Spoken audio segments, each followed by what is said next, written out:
Gavin McKenna breaks out as Team Canada gets set for a New Year's Eve date with Finland. Hey everyone, Rob Wong, pleased to be joined by Postmedia's Jansen Denick, who is covering this year's World Junior Hockey Championship in Minneapolis, St. Paul. And Jansen, after a couple of nail-biters in their first two games, Canada had a much easier time against Denmark on Monday, winning 9-1. The story in that one, Gavin McKenna recording a hat trick as he now leads the tournament in scoring with 7 points. What have you made of his tournament so far? For sure. Well, just after the game against Latvia, they won 2-1 in overtime. Assistant coach Gardner McDougall said that, his players, including Gavin McKenna, weren't going for the single plays. They were going for the home run plays. They were trying to do too much. And, referencing the Blue Jays postseason run, said that, they've got to get on base and then go for the home run.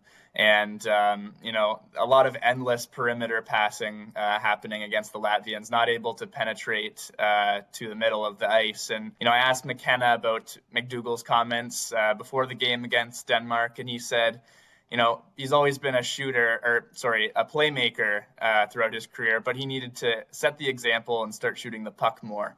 And that's exactly what he did against Denmark, obviously scoring 2 power play goals and finishing it off with a highlight reel hat trick goal. Definitely worth keeping in mind that this came against Denmark, a team that not many expected to be competitive in this tournament. Obviously, the Canadians beat them 13-2 in pre-tournament play.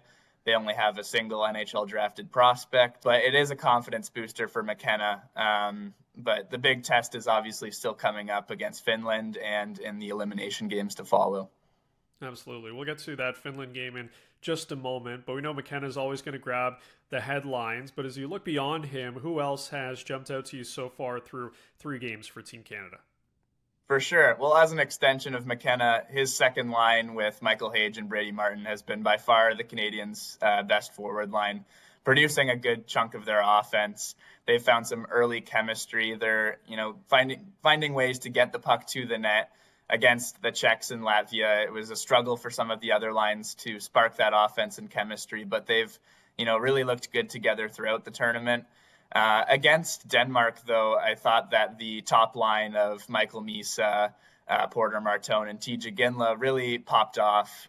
They had struggled to find chemistry in their first 2 games, but 3-point nights for Misa and Martone and 2 points for Ginla. It's really important for Canada to get those 3 going. A lot of people thought that Michael Misa would be a contender for the top player in this tournament, and coming from the San Jose Sharks with pro experience, obviously a lot of expectations on his shoulders.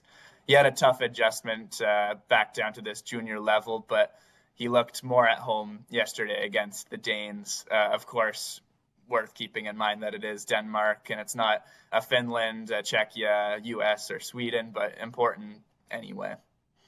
So historically, we always remember those Canada-US games on New Year's Eve, but it will be Finland the opponent this time around at the tournament. Both these teams battling for that top spot in Group B, and it's always interesting to watch this matchup, Canada and Finland, historically similar styles as well when you look at the way these teams play. But what are you expecting in this matchup? As we mentioned before, some nail-biters already for Team Canada. Are you expecting another one here against the Finns? For sure. I think, this Team Canada hasn't really galvanized yet. And Finland might just be the next best team or the best team in this group next to Czechia. They've got one of the best goaltenders in the tournament in Rimpinen. And, Canada has got to find a way to get to the middle of the ice, which they struggled to do in their first 2 games. They found success against Denmark, but Finland plays, a cohesive style of hockey that Canada hasn't necessarily found yet. So definitely expect it to be a tighter matchup than what we saw last night. And we'll see who wins Group B. Yeah, absolutely. We'll see if Canada can close out 2025 with a victory against the Finns at the World Junior Hockey Championship. Jansen, thanks for the time. Thanks, Rob.